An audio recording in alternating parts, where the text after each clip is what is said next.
On propose beaucoup d'argent pour le combat. Moi, je te conseille de ne pas prendre le combat. Pour être là le matin, il faut être là le soir, il faut avoir une réflexion. Il n'y a rien de facile avec Van Acker. Van Acker, il doit se battre pour aller chercher l'argent. Il doit avoir cette star attitude, faire briller, faire rêver les gens. C'est ça qui va ramener les gens à la boxe. Every word, every story, let it shake the whole globe.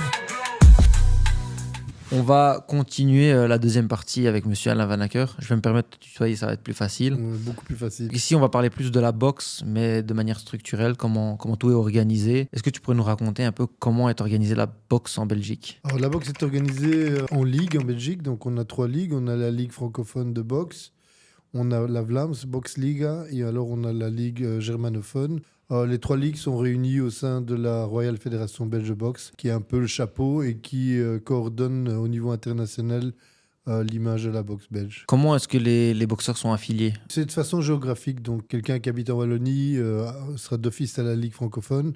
Quelqu'un de Bruxelles peut choisir entre la ligue francophone et la ligue flamande, vu qu'on est sur une double zone. Et en Flandre, ils sont tous affiliés à la Vlaams Box Liga. Idem pour les gens du canton de l'Est.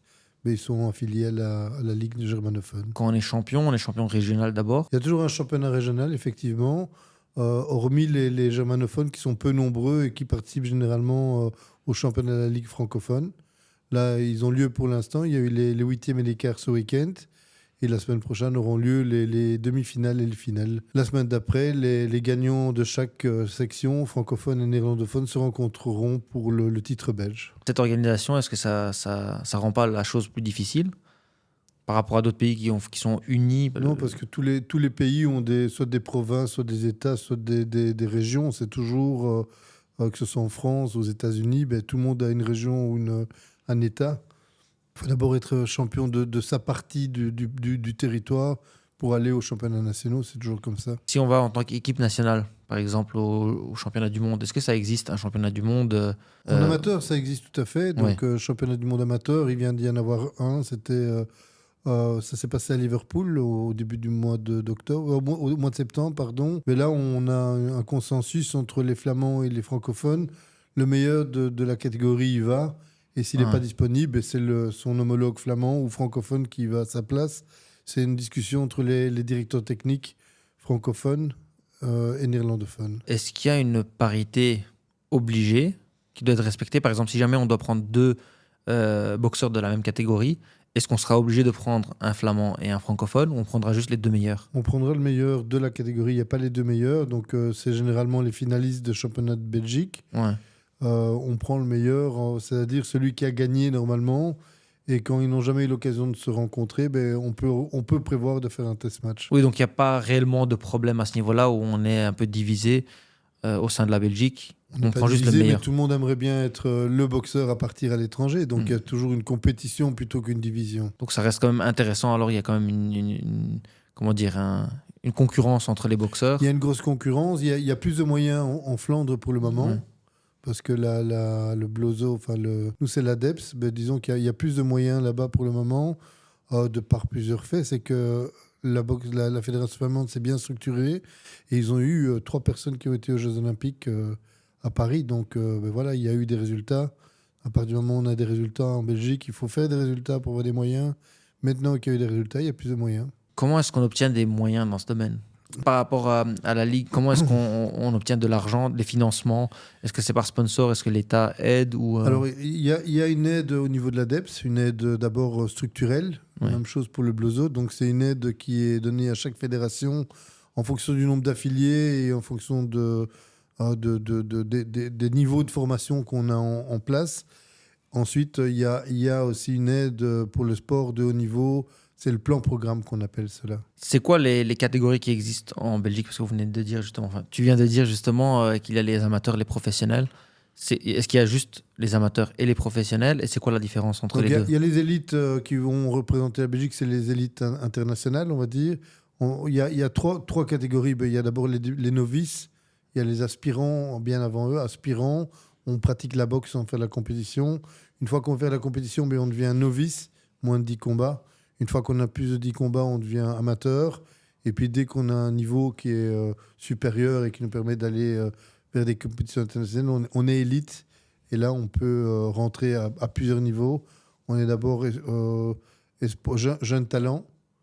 Ensuite, on est sport international. Et dans le meilleur des cas, on devient sportif de haut niveau. Du coup, c'est comme des échelons, on va dire, Des pour échelons passer. à passer, bien sûr. Et quand on devient professionnel, on peut pas revenir en amateur, bien évidemment. Actuellement, on peut passer pro tant qu'on n'a pas 10. On peut passer pro, on peut revenir en amateur tant qu'on a moins de 10 combats. Ah, donc c'est possible encore de revenir. C'est possible encore maintenant. Il y a des gens qui l'ont fait. Et c'est quoi la raison de faire ça, en fait? Il y a De une pouvoir raison. mener une double carrière. Si un boxeur amateur, par exemple, dit mon objectif, c'est faire Los Angeles 2028, mais je ferai bien quelques combats pro de façon à voir si j'aime déjà. C'est tout à fait une autre discipline, hein, la boxe olympique et la boxe pro, de par la vitesse d'exécution, de par la longueur des rounds. En boxe amateur, c'est 3x3, on boxe tous les jours. En boxe pro, c'est 4x3 et on boxe tous les 2-3 mois. Mais on monte 4, 6, 8, 10. Et le but ultime, c'est d'arriver à 12 fois 3 minutes. Donc c'est la boxe, mais c'est pas la même façon de gérer l'effort et c'est pas les mêmes filières énergétiques. Donc c'est pas du tout le même. C'est comme si on compare un 100 mètres avec un 5000 mètres. On court, mais c'est pas la même discipline. Ah, donc il y a un réel intérêt, quand même, pour un pro de revenir en amateur dans sa début de carrière, par exemple. Mais c'est surtout dans sa manière de boxer. Il y a des boxeurs pros qui n'arrivent pas, qui passent des amateurs en pro et qui n'arrivent pas à trouver ce style qui est plus posé, qui est plus dans la recherche de l'efficacité et de la puissance du coup. En amateur, c'est plus le débit qui compte et la technique.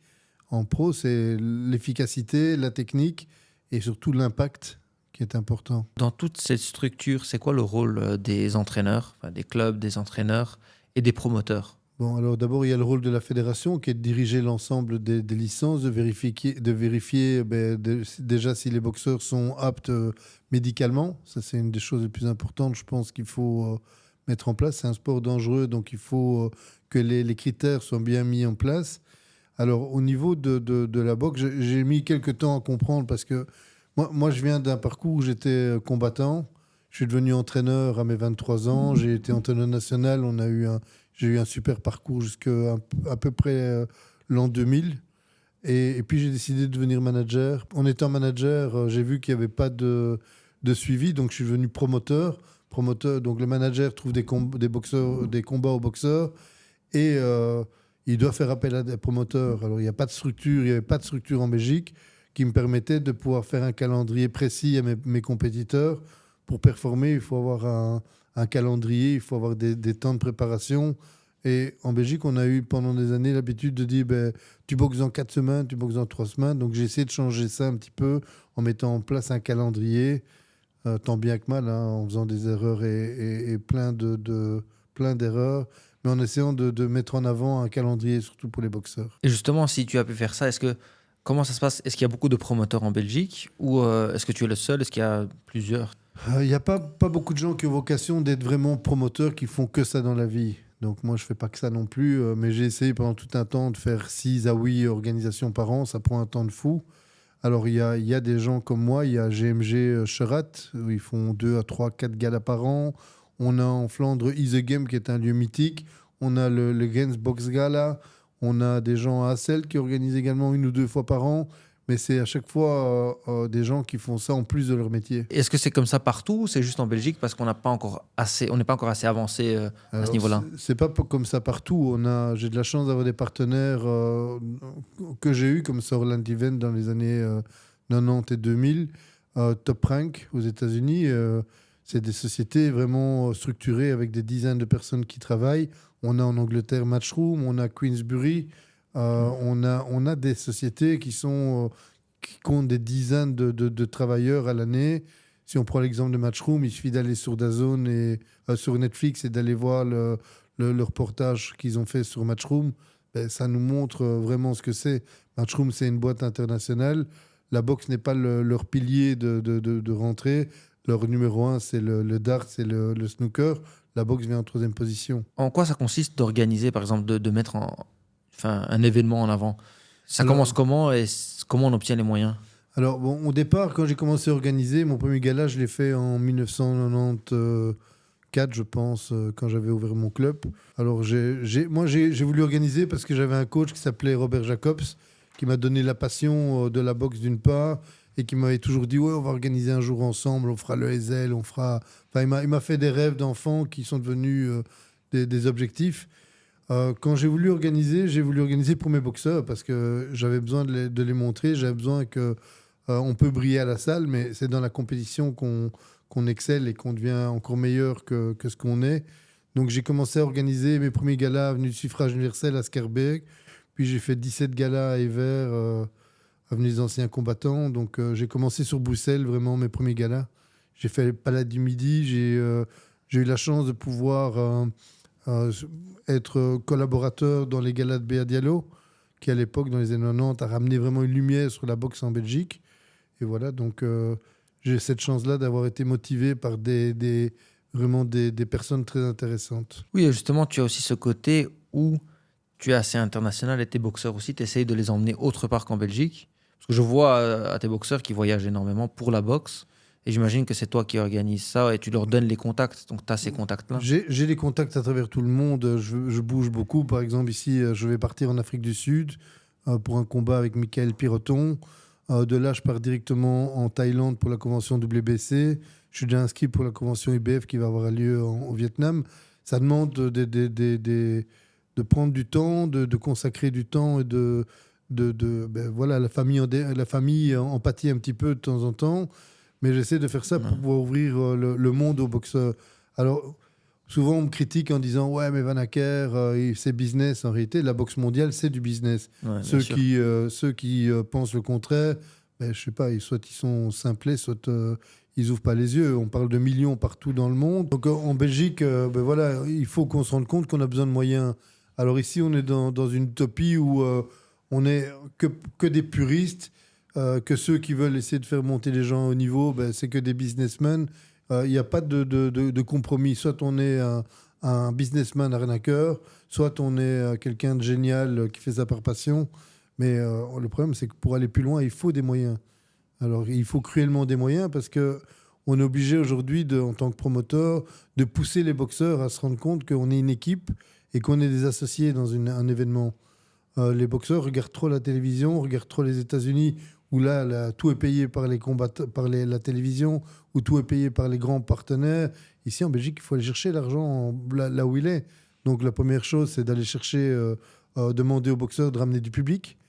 Alors là, c'est là qu'il faut qu'ils comprennent qu'on est associés, on est partenaires. Donc, ils ont bien entendu une bourse qui est définie. Mais au plus ils arrivent à ramener des moyens, au plus on pourra aller loin et au plus on pourra faire des gros combats.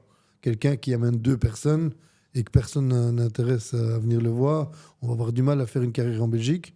Il faudra directement aller à l'étranger. Oui, après, je vois pas pourquoi les gens voient ça d'un mauvais œil, parce que en soi, il y a quoi de mauvais à être un businessman? Il n'y a rien de mauvais à être un businessman, mais quand on réussit quelque chose en Belgique, on est dans la culture de celui qui réussit.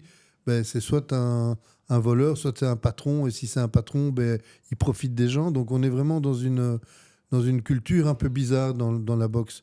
Moi, ça fait des années que je me bats, mais vraiment que je me bats parce que je travaille. J'ai 3 sociétés où je travaille.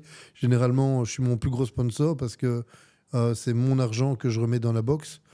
Mais ça me prend un temps de fou. Donc, il y a un moment d'avoir autant de critiques en continu sur la manière de faire, sur le fait que les adversaires des boxeurs soient pas à assez bon niveau, je peux concevoir. Mais il faut des moyens. Et en Belgique, le public, cruellement, a du mal à sortir l'argent de sa poche pour venir. C'est vrai.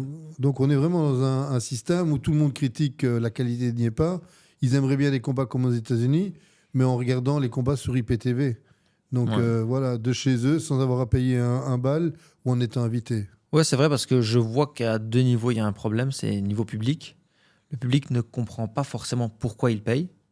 Il faudrait expliquer ça pour que... En fait, on va en revenir à cette question du financement, parce que le coût, pour qu'ils comprennent, parce que oui, il y a des gens qui vont être de mauvaise foi, mais les gens même de bonne foi, pour qu'ils comprennent, moi je sais combien ça peut coûter. Ils doivent savoir que même juste quand on ramène un vidéaste, un photographe, le lieu, tout coûte.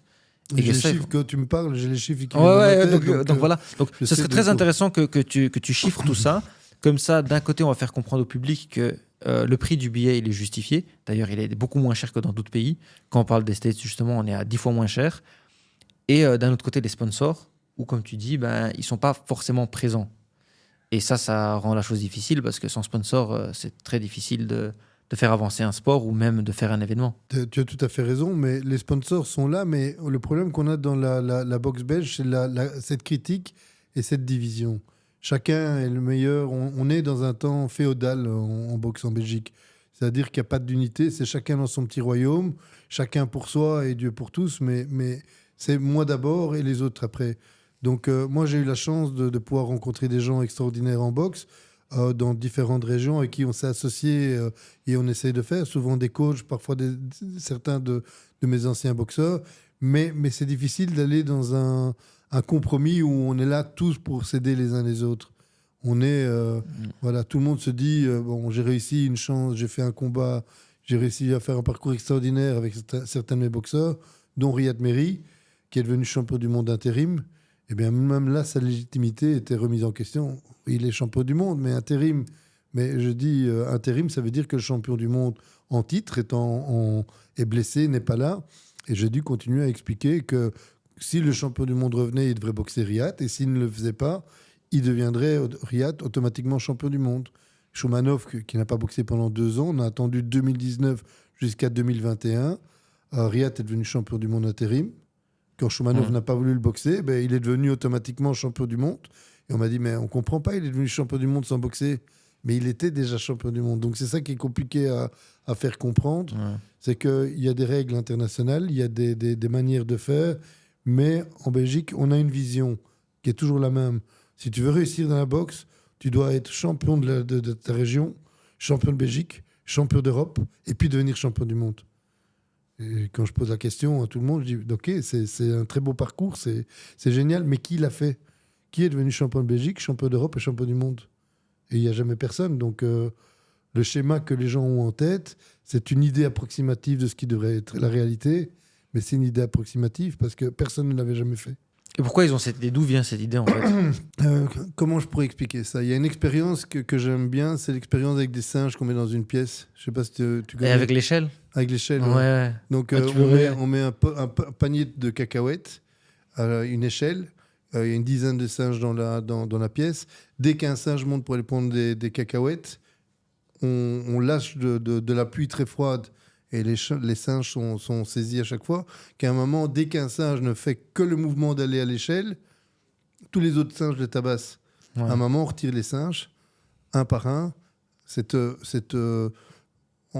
manière de faire générale est maintenue, qu'à un moment, même quand il n'y a plus de singes qui ont connu le moment où il pleuvait et que quand un singe montait, on mettait de l'eau froide, tous les autres singes continuent à se taper dessus. La croyance est restée alors que... Ouais. La croyance est restée et on n'a jamais eu cette chance-là, malheureusement. On a eu tellement de bons boxeurs en Belgique, mais je pense qu'il faut qu'on arrive à se réunir, à réunir du public, à faire en sorte que des événements, on puisse faire des événements de 5 000, 10 000 personnes.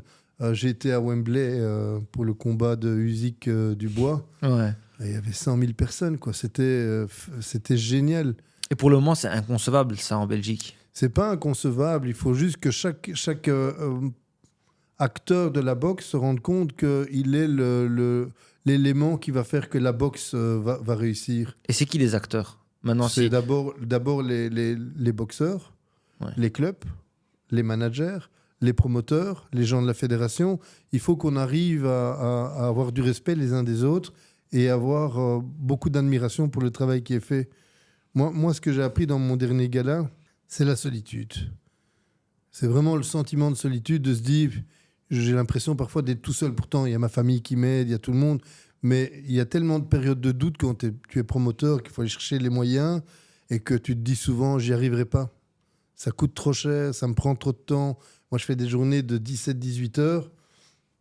Pour finir, je dors pas et je me dis, est-ce que tout ça en vaut la peine? Et puis, je repense aux boxeurs, aux sacrifices qu'ils font. J'ai mon fils qui est boxeur pro, donc ça me remet dans la réalité. Et je me dis, voilà, je le fais pour eux. Mais c'est pas facile, franchement, c'est compliqué. Et comment est-ce qu'on pourrait justement changer ça pour que tout le monde puisse coopérer ensemble en prenant du plaisir pour les autres, en étant content quand les autres réussissent. D'être content de la victoire d'un boxeur, plutôt que de se dire, lui, j'aurais bien voulu qu'il se fasse casser la gueule. D'être content d'aller à un événement de boxe. La différence avec les Anglais, nous, quand ils vont à la boxe, ils vont par 10, 20, ils vont entre potes, ils vont s'amuser, ils vont passer un bon moment. Et à Louvain-la-Neuve, c'est ça que j'ai apprécié. Les gens commencent à prendre des tickets, ils achètent 7 tickets, 10 tickets, ils viennent en bande. Ils viennent s'amuser. j'ai réussi dans mon mouvement à avoir un autre public que le public de la boxe. Et c'est ça qui est plaisant. Oui, ramener un nouveau public qui connaît la boxe de loin, Qui connaît mais la boxe, qui l'a vu à la télévision, qui a envie de voir la boxe, mais pas juste un public de connaisseurs critiques.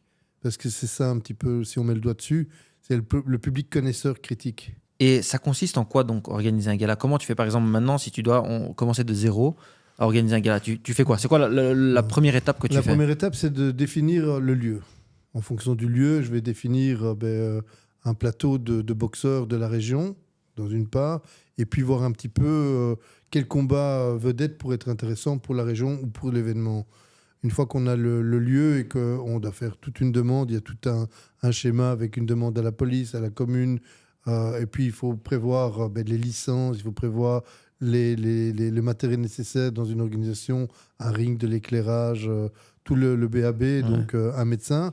Une fois que tout ça est booké, il faut se dire, maintenant je dois commencer à faire de la promotion. Donc il faut un visuel, des affiches, il faut voir de quelle manière on compte diffuser la promotion. Et puis après, se dire comment est-ce que je vais équilibrer mon événement, comment est-ce que je vais trouver les moyens. Pour ça, la première chose, c'est de trouver les partenaires. Bon, moi, j'ai fait un système avec des boxing dîners depuis quelques années qui me permet de ramener d'autres publics à la boxe. Je fais des boxing dîners avec des repas gastronomiques, avec des bons vins. Mais on est d'accord que c'est quelque chose de propre à la Belgique, ça? C'est quelque Non, chose... c'est pas propre à la Belgique. Le Canada le fait également. Ouais, enfin, Voilà, il y c'est a pas très connu, c'est pas très Il y a commun. beaucoup. Au Canada, il y a énormément de boxing dîners qui s'organisent là-bas. Il y en a en Allemagne également. Simplement, c'est que c'est une autre manière de faire. C'est qu'on a moins de monde, donc il faut trouver d'autres solutions. Mais c'est une Si bonne j'avais- idée en soi. Tu ramènes un truc nouveau qui n'existe Bon, pas là, forcément. ça fait quelques années Ouais, que maintenant, je le fais, pas maintenant, oui. mais c'est pas nouveau parce que le problème aussi, c'est le problème des critiques de dire il ne fait ça que pour les gens qui ont des moyens. Moi, je le fais pour tout le monde. Si tu viens à mes galas, il y aura toujours des combats amateurs, il y aura toujours des débutants, il y aura toujours des néo-pros, il y aura toujours des excellents boxeurs pros. Donc, j'essaie de donner la parole à tout le monde. Donc, une fois qu'on a mis en place tout ça, il faut trouver les moyens. C'est ça le plus dur. Trouver les moyens, c'est la vente de tickets. Ça marche pas comme il y a quelques années, avant le Covid.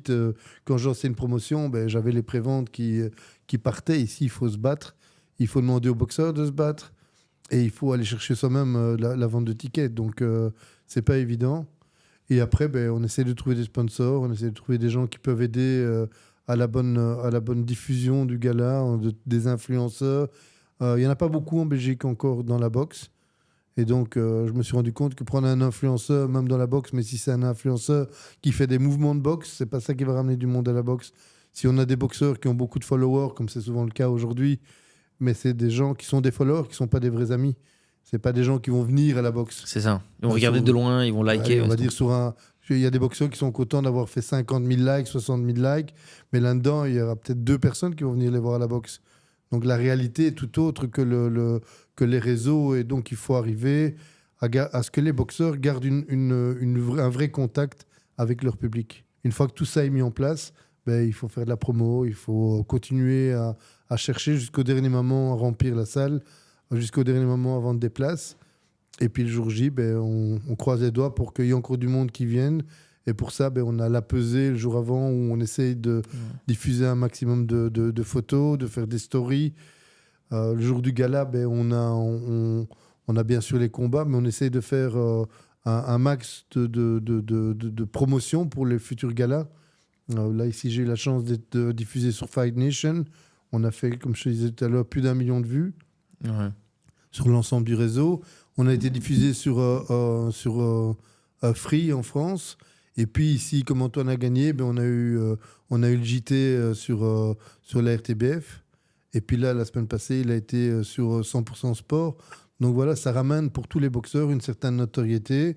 Et il y a peut-être des gens dans le parcours, 1% sur les milliers qu'on a vus, qui vont dire tiens, la prochaine fois qu'il y a un gala, je vais y aller. Ça inspire aussi parce que voilà, Antoine qui gagne, ça motive les autres aussi à dire ah ouais, on a quelqu'un qui est sérieux et tout. Riyad Meri aussi pareil, ça motive les Belges à dire voilà, on a quelqu'un de chez nous qui a réussi, donc je vais aller soutenir. Moi, ce que j'ai bien aimé dans le dernier gala, c'est qu'on a essayé de monter le niveau des adversaires. Alors, c'est pas évident parce que ça demande beaucoup plus de moyens, on va dire. Mais on a réussi, je pense, au dernier gala à le faire. Antoine a boxé un super boxeur qui a été 2 fois champion de France, 2 fois champion de l'Union européenne, qui a été champion WBC francophone. Donc il avait Walid Ouzia était connu, il y avait une certaine renommée en Belgique. Le fait qu'il ait boxé ce garçon et qu'il ait gagné, ça donne une reconnaissance à Antoine. Le combat précédent où il a boxé un gars qui avait fait un championnat du monde IBA le mois d'avant, mais que personne ne connaissait, ben, mais c'est quoi le boxeur que tu as? Tu vois, c'est toujours cette critique sans vraiment connaître la chose. On ne prend pas le temps d'aller voir sur le net, mais on a une opinion. On entend quelqu'un dire et du coup on répète. Et Alors voilà. que... La chose qu'il y a, c'est qu'il n'y a pas vraiment beaucoup d'experts de boxe en Belgique. Quand je vais partout dans le monde, dans toutes les conventions, les seuls Belges que je vois, ce sont des officiels qui s'informent, qui s'éduquent, qui vont aux conférences, qui vont au séminaire des arbitres. C'est intéressant d'y aller, mais je vois pas beaucoup de Belges. Par contre, quand je reviens en Belgique, j'ai beaucoup de gens qui me disent « Ouais, mais... » Ils ont tous une opinion et généralement, quelqu'un... « Ouais, mais... » Le fait du « ouais, mais », c'est comme si eux, ils avaient la science infuse, que eux, ils savaient vraiment. Mais ils font quoi pour savoir vraiment? Ouais. Je les vois jamais, moi, à l'étranger, ces gens-là. Tu parlais de coups et des boxeurs, des adversaires. Oui. Donc on est d'accord que c'est aussi ça qui stoppe à avoir des adversaires encore meilleurs. Bien sûr, c'est pas évident d'avoir des boxeurs d'avoir des boxeurs à plusieurs dizaines de milliers d'euros en Belgique. Il faut avoir les moyens de le financer, ça. Ouais, parce qu'on entend les gens dire oui, mais l'adversaire ceci, l'adversaire cela. Il faut les oui, moyens. mais tu vois, c'est Ouais. toujours le oui, C'est mais. ça. Et moi, j'ai dit, moi, il n'y a pas de problème. Je peux écouter la critique. Et souvent, ce que je dis aux gens, mais si vous savez mieux comment faire, faites-le et faites-le mieux. Non, c'est plus facile de critiquer de toute façon Voilà. que de le faire. Mais voilà, j'essaie de faire au mieux, franchement. Il y a beaucoup de critiques. Si je devais n'écouter que la critique, j'aurais arrêté depuis longtemps. Mais il y a beaucoup, on va dire, si je prends vraiment... La critique me touche souvent beaucoup plus parce qu'elle fait mal, là, toujours cette critique, surtout quand c'est donné corps et âme pour faire réussir quelque chose. Et ça efface souvent les dizaines et les dizaines de commentaires positifs. C'est vraiment, on a ces dernières années beaucoup de gens très contents des organisations. Et je crois que c'est surtout ça qu'il faut arriver à faire. Ici, on était à 1800 personnes la dernière fois à Louvain-la-Neuve. Prochaine date est connue, ce sera 17 ou 18 avril. J'espère qu'on en aura 2200 de plus. C'est pas énorme, hein, c'est que 10% et que c'est pas non plus bisant. On ne va pas dire waouh, 2000 personnes, mais le fait de travailler, c'est intéressant de pouvoir à chaque fois ramener plus de monde. Alors, tantôt, dans ce qu'il disait tout à l'heure, la motivation, c'est une chose d'être motivé, d'organiser. Mais d'avoir cette récurrence et ce travail continu, c'est ça qui est difficile à avoir. C'est de dire, ben voilà, on va continuer à travailler sur la promotion, on va faire que ça. Moi, je travaille à côté. Donc, quand j'ai fini un gala, il faut que je rattrape le retard de mon boulot. Comme Abdelaziz qui doit travailler, moi, j'ai mon boulot. Donc, quand j'ai fini mon organisation et que j'ai fait, comme je l'ai fait la dernière fois, 80 000 pas sur 3 jours, ben, le lundi, je suis en pleine forme avec l'adrénaline. Le mardi, je dis, oula, qu'est-ce qui se passe? Le mercredi, j'ai l'impression d'avoir la grippe. Et jeudi, vendredi, je dois aller travailler, mais avec des semelles de plomb, quoi. Et c'est quoi le coût concret ou moyen d'un gala en Belgique? Un bon gala, on va dire, il faut trouver... si on doit parler de montants à trouver, on n'est pas loin des 100 000 euros pour un gala. Quand même cher, ça. Et dans les échanges, on n'est pas loin de 100 000 euros aussi. Donc, je parle de 66 000 euros d'échanges qu'on a avec les journaux. On ne les paye pas, bien entendu. Des échanges avec des sociétés de gardiennage qui nous font le plaisir de prendre une table en échange de nous mettre le personnel, comme on l'a eu avec iSecurity. On a eu les échanges avec Pink and Blue qui est venu avec tout le personnel. C'est des partenariats qu'on met en place pour pouvoir survivre et amener la boxe à avoir un niveau décent pour que ça puisse plaire aux gens. Donc le rôle des sponsors et des partenaires, c'est quand même de faire avancer. Ça fait quand même avancer la boxe. Enfin, ça fait. C'est une grande partie. J'ai parlé la semaine passée avec quelqu'un qui est un très grand homme d'affaires et qui m'a dit est-ce que tu penses avoir les compétences? J'ai les compétences, je les ai, puisque j'arrive à faire des choses comme des toutes grosses boîtes. Les compétences, je les ai. Je manque cruellement de moyens. Il dit les moyens, tu vas finir par les avoir.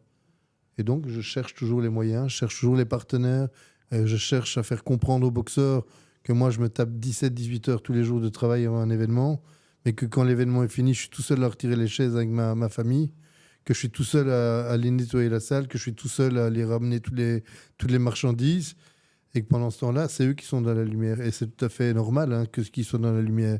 Mais cette solitude de se dire, c'est vraiment compliqué d'être seul dans le process, je trouve. Ben moi, je pense, c'est pas dû à la mauvaise foi des personnes, mais surtout à la méconnaissance. En fait, Peut-être. mais moi, là, déjà, alors que je m'y connais plus ou moins, mais ce que tu décris, je me dis, ah ouais, c'est vrai qu'il y a ça, il y a ça, il y a ça. Et quand on fait le petit rappel aux gens que moi, je fais ça, ça, ça, ça, ça, ils disent, ah ouais, c'est vrai, il a fait quand même beaucoup. Parce que nous, on a l'impression, quand on entend le public parler, c'est facile pour toi. En plus, tu fais des beaux galas. C'est connu que tu fais des galas assez chics. Oui. Et comment le public parle après, je parle pas du public présent. Je parle généralement, c'est ah oui, mais pour lui, c'est facile. Il fait ça facilement. Il a les contacts, il a l'argent. Mais s'il a l'argent, il a travaillé. S'il a les contacts, c'est qu'il a voyagé. Et s'il a voyagé, il a fait de l'argent. Et Il y a rien de facile dans ce que je fais. Il y a vraiment rien de facile. C'est vraiment du travail en continu. Si je travaille pas, il y a rien qui se met en place. Le dernier gala, je crois que j'ai failli l'annuler 15 fois. 15 fois, je me suis dit, je me lève le matin, j'ai pas dormi de la nuit. J'essaie de trouver des solutions pendant le sommeil que je ne trouve pas, bien entendu.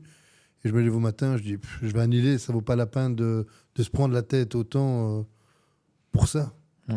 Et c'est quoi le plus gros défi, justement, en parlant d'annulation, que tu as eu pendant ta carrière liée à la promotion? Mon plus grand défi, il arrive là maintenant.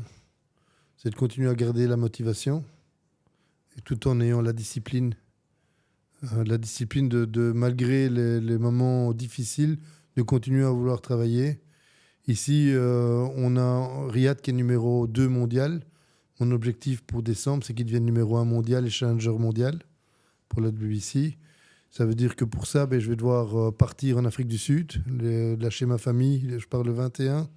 Je vais 7 jours en Afrique du Sud pour rencontrer les gens de télévision, pour rencontrer l'ancien promoteur de l'ERENA, pour rencontrer l'entraîneur de l'ERENA, essayer de trouver un pré-deal avant d'aller une semaine après à Bangkok, à la convention WBC, essayer de pousser pour que Riyad devienne numéro 1 mondial. C'est pour ça d'ailleurs qu'il a boxé un combat en octobre pour une ceinture WBC, c'était pour donner de l'activité. Parce que normalement aujourd'hui Riyad devait numéro 1 mondial.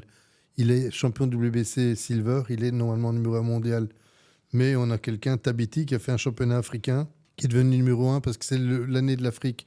Donc c'est pour ça que j'ai fait le championnat de Riyad. Il n'y avait pas de sens. Il a un titre supérieur.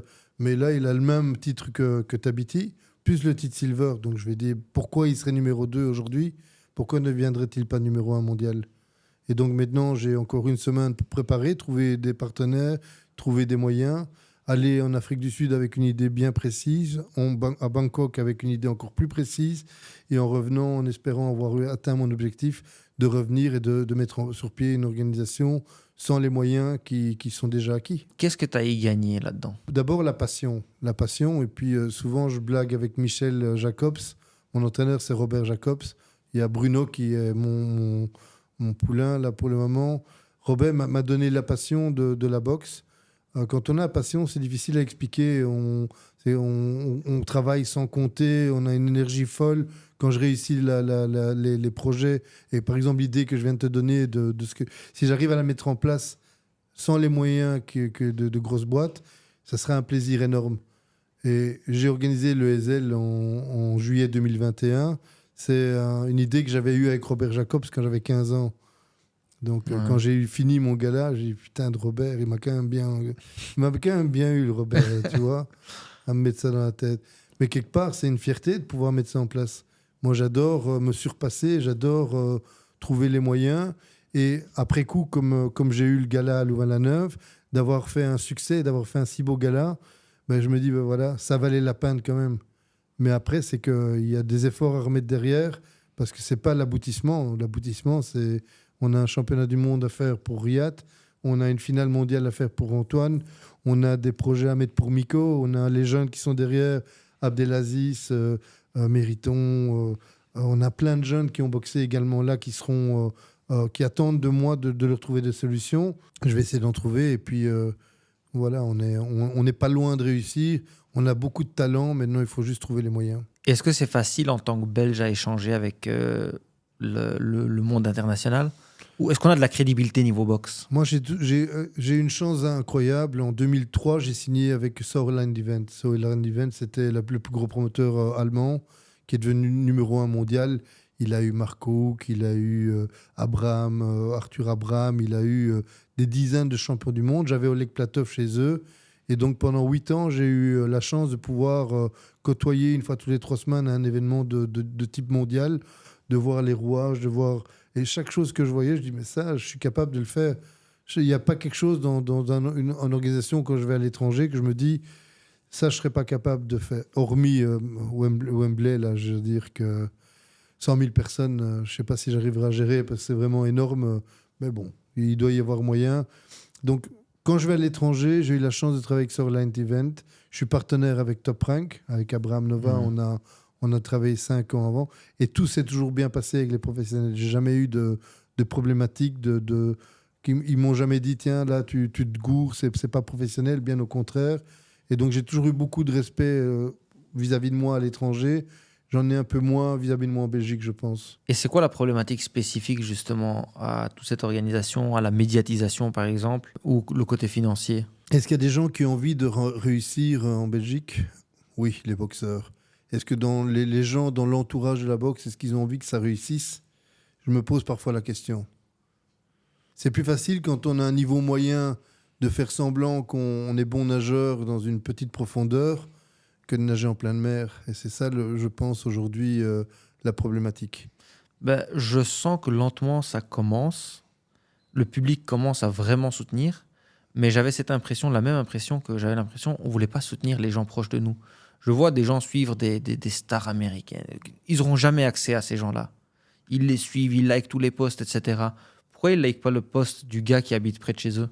Parce qu'il n'y a pas de rêve à faire ça.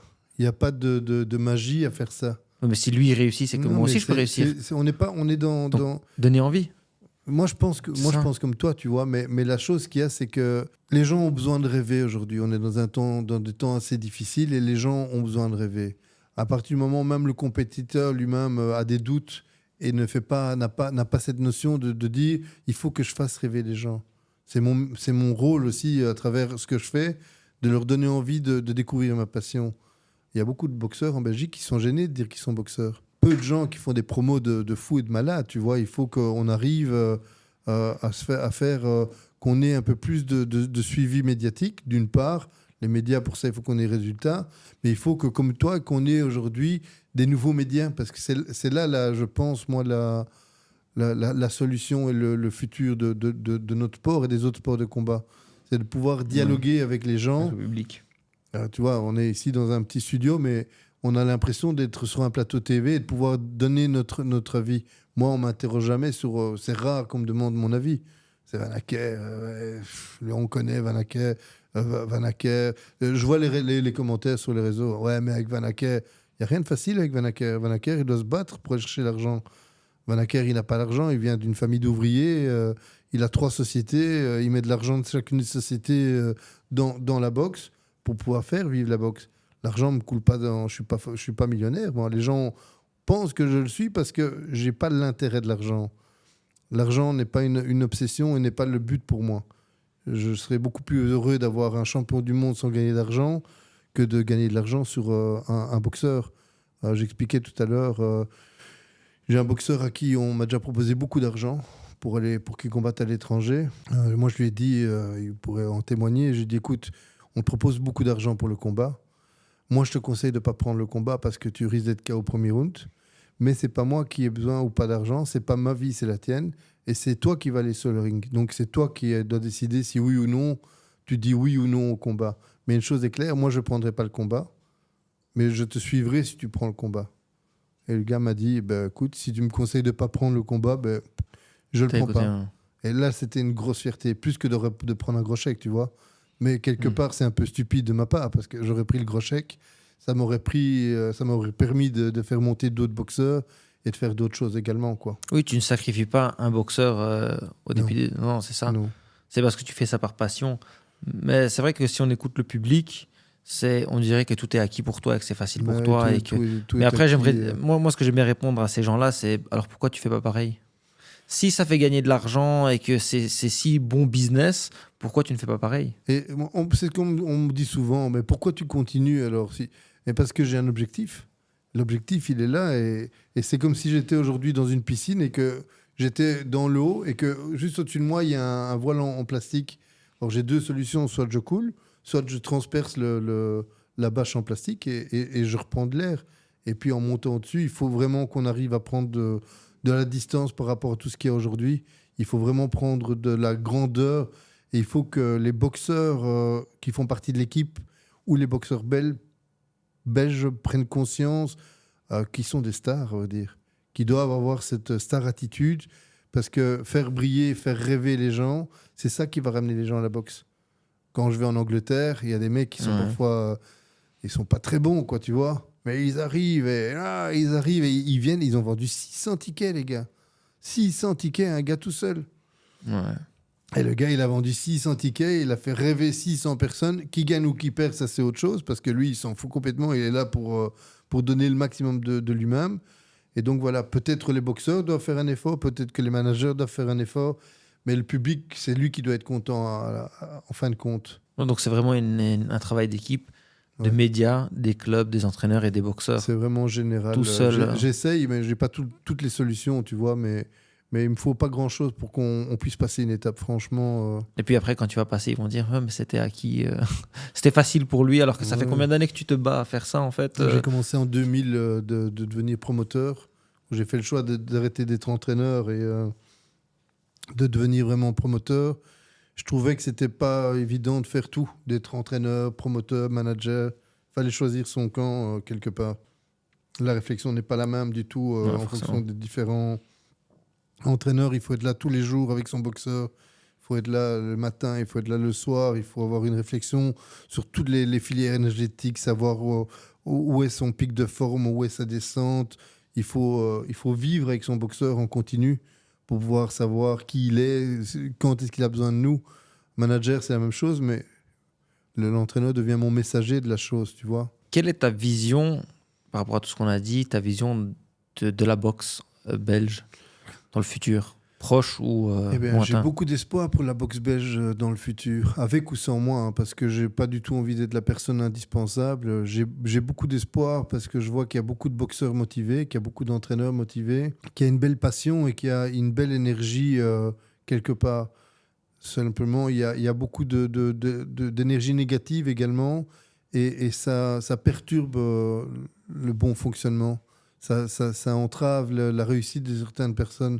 Là, oui, mais tu sais, moi, à sa place, c'est bien, hein, mais il y a un moment, faites-le, quoi, tu vois. Plutôt de dire, oui, t'as ta place, ramène du monde à la boxe, je sais pas moi, tu vois. Fais de la pub, parlant bien de la boxe, parlant bien des boxeurs, plutôt que de voir que les défauts chez les gens. Qu'est-ce que tu dirais au public? Qu'est-ce que tu leur conseillerais de faire pour faire Alors, avancer la boxe? D'abord, le public, je voudrais remercier tout le public qui vient au gala, déjà, à nos galas. Je suis vraiment désolé de ne pas être très ouvert et très abordable le jour de mes galas, mais je suis occupé à tout gérer. Et je suis vraiment pas la même personne dans la vie tous les jours que dans mes galas. Puis il y a le stress. Il n'y a pas que le stress, il y a le fait que tu es occupé à tout gérer dans un événement.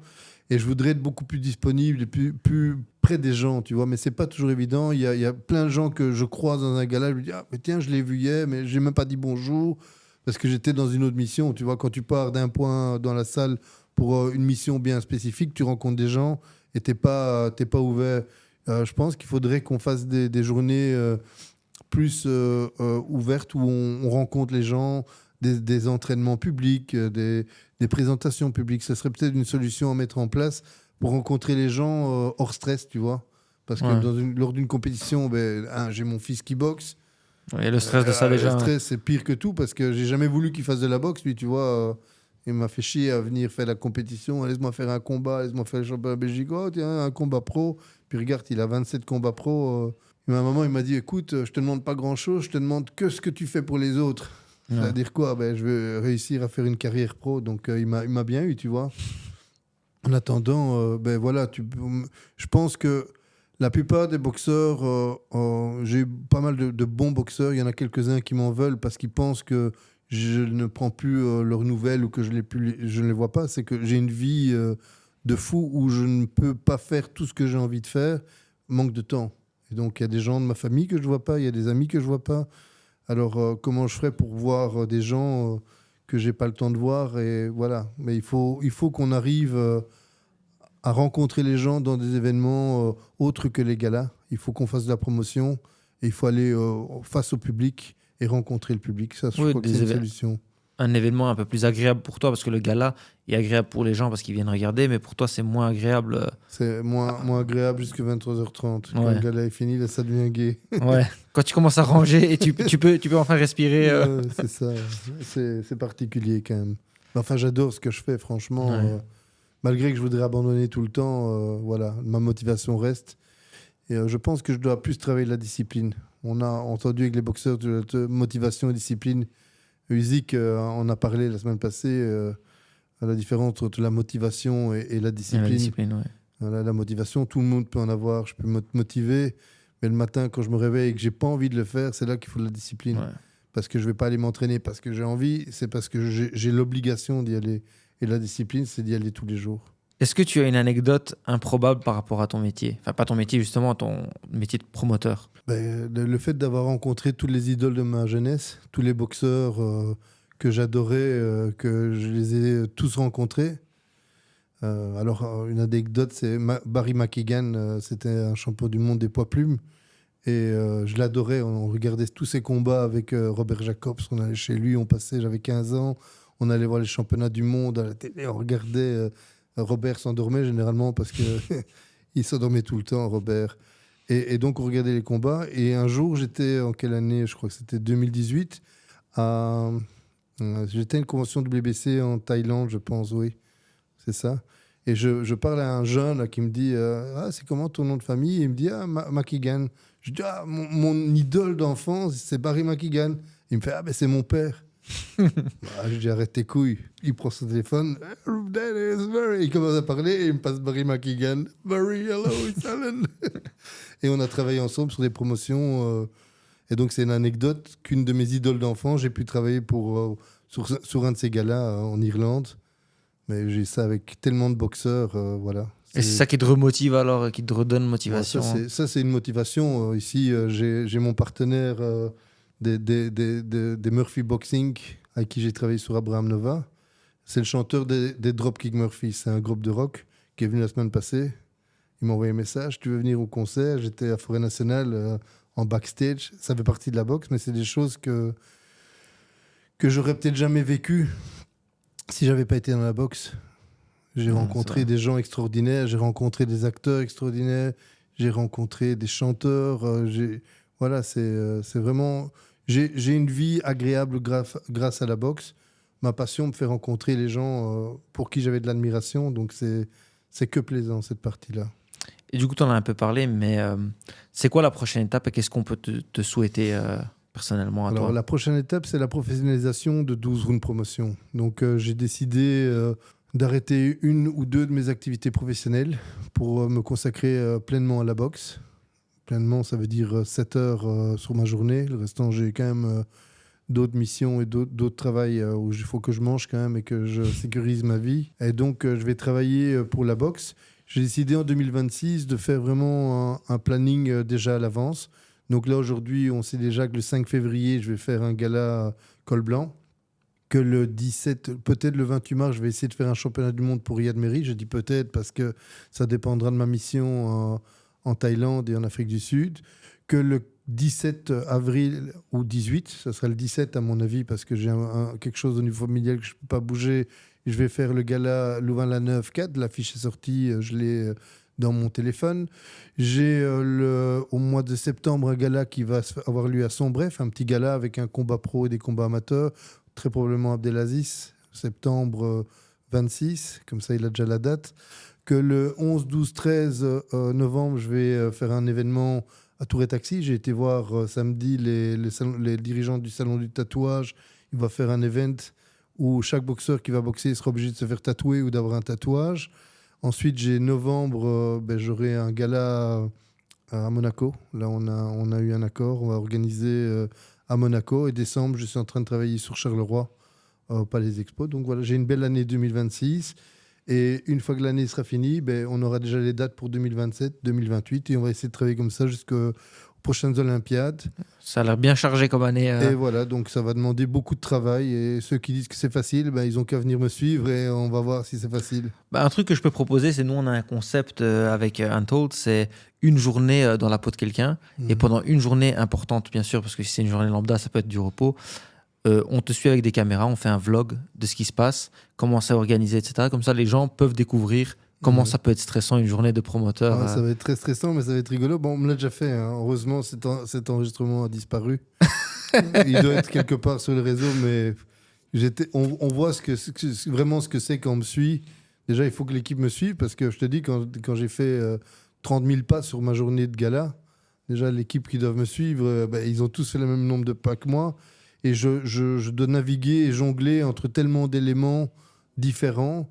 Alors souvent, les gens me disent « Ouais, mais tu veux tout faire tout seul. » C'est pas que je veux tout faire tout seul. Il faut des compétences. Ces compétences, il faut les payer. Quand on n'a pas les moyens, on économise sur certains aspects pour prioriser, par exemple, pour les adversaires. Donc, ce que j'aurais pu payer ailleurs pour avoir des facilités dans mes événements, je l'ai mis pour les bourses des adversaires, pour la bourse des boxeurs. Tout le monde a été payé la semaine de l'événement directement après. Mais ça demande beaucoup de sacrifices parce qu'il y a d'autres partenaires qui n'ont pas encore été payés. Il y a des dettes que j'ai encore, que je n'ai pas eu des montants de paiement de partenaires, ça va arriver bien sûr. Je n'ai pas eu mes subsides. Donc les gens n'ont pas cette vision-là. Ils pensent que quand le gala est fini, Van Acker, il part en vacances. Van Acker, il travaille et il doit récupérer les sous pour pouvoir déjà lancer un autre événement. C'est ça qui est difficile. Et est-ce que tu as un petit dernier message pour finir que tu aimerais passer au public, aux sponsors ou à d'autres gens pour attirer... On a besoin de vous, ils ont besoin de vous, j'ai besoin de vous. Et moi, si vous m'aidez, c'est pour aider les boxeurs. Souvent, ce qu'il y a, c'est que quand on a des boxeurs qui commencent à briller, les gens veulent aider les boxeurs en disant « Ouais, mais moi, je vais t'aider toi, tu vois. » Mais s'ils ne m'aident pas moi, ils n'ont plus de lumière. Et donc, on est dans un cycle où on doit tous être aidés, et le promoteur en premier, pour aider les boxeurs. Parce que chacun de mes boxeurs ne peut pas dire le contraire. Je fais tout mon possible pour payer le maximum. Et même quand eux, par exemple, on a un engagement qu'ils doivent vendre des tickets pour qu'on puisse arriver à payer les choses, même quand ils n'arrivent pas à faire leur engagement, ce qui arrive parfois, mais je garde quand même mon engagement de payer ce qu'ils avaient, ce qui était promis. Donc c'est ça qui est, on a une parole. Et moi, ce que je voudrais, c'est amener mes boxeurs le plus loin possible. Mais pour ça, j'ai besoin de sponsors, j'ai besoin de public et j'ai besoin de crédibilité et d'aide au niveau de la promotion. On va passer ce message et j'espère que tout sera réalisé et que tu vas faire une belle année 2026. Pour tous les millions de personnes qui nous regarderont grâce à ce podcast à travers le monde, voilà, ça serait vraiment bien et génial. Et j'espère pouvoir m'exprimer plus dans le futur par rapport aux attentes et voilà, et même répondre aux questions des gens, parce que à part des gens qui disent ceci, cela, moi j'ai pas de problème à m'exprimer et à répondre aux gens. C'est pour ça que je trouvais intéressant de parler de ces thèmes-là, parce qu'il ne devrait pas y avoir de thème tabou et les gens parleront moins mal de quelqu'un ou d'une organisation quand ils ont des informations. Ouais. Et s'ils ont des informations et ils parlent encore mal, c'est qu'ils sont juste mal intentionnés et ça, on peut rien y faire. Moi, j'ai rien à cacher. De toute façon, voilà, je travaille à livre ouvert avec tout le monde et j'ai pas de problème par rapport à ça. Merci, c'était un honneur de t'avoir ici et à bientôt. Alors, on reviendra avec un autre concept. Honneur partagé et en tout cas plaisir partagé d'être ici aujourd'hui. Merci beaucoup et à bientôt. Alors. Chaque histoire racontée façonne le monde, transformant l'inexprimé en quelque chose d'inoubliable.